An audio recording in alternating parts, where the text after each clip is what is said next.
Well, too often the stories come from someone else.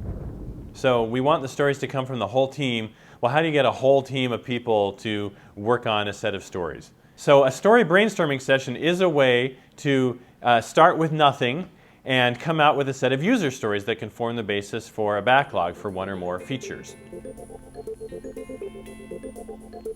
First tip is invite the entire team. Developers, testers, project managers, analysts, certainly business people, non-technical people, product owners, whatever random representative user you can find off the street. And have a facilitator for the session. Review the features that you're going to brainstorm stories for during the session. I like to write them on a whiteboard and use a couple of screen mock-ups or whiteboard sketches to quickly discuss the features at a high level.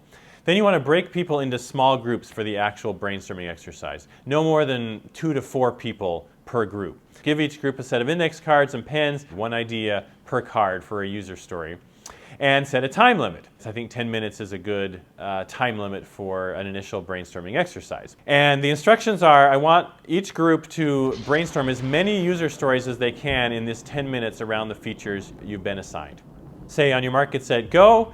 And watch for lots of writing. Encourage quantity over quality. You don't need to do the as I can, so that format. In fact, I encourage a shorter format. This user can do this kind of user can do this. That's the role action context. So then when the time expires, that's when you tell everyone to put their pens down and you come together as a larger group with the intent of reviewing the output of the brainstorming exercise. I ask each group to lay their stories out in front of them on the table and conduct some sort of around the world exercise. This is the time to ask questions. This is the time to identify duplicate stories, merge stories, split stories, figure out if a story is really a story or not. And this is the time for lots of group discussion. So this piece can take anywhere from 30 to 60 minutes to review the output of brainstorming. After you've done that once, you may want to do another round of brainstorming and follow the same pattern. 5 to 10 minutes of brainstorming, 30 to 45 minutes of group review. Like I said, this is a great way to jumpstart the development of a set of user stories for a release, for a new feature. You can generate a substantial backlog of high-quality stories in a relatively short amount of time.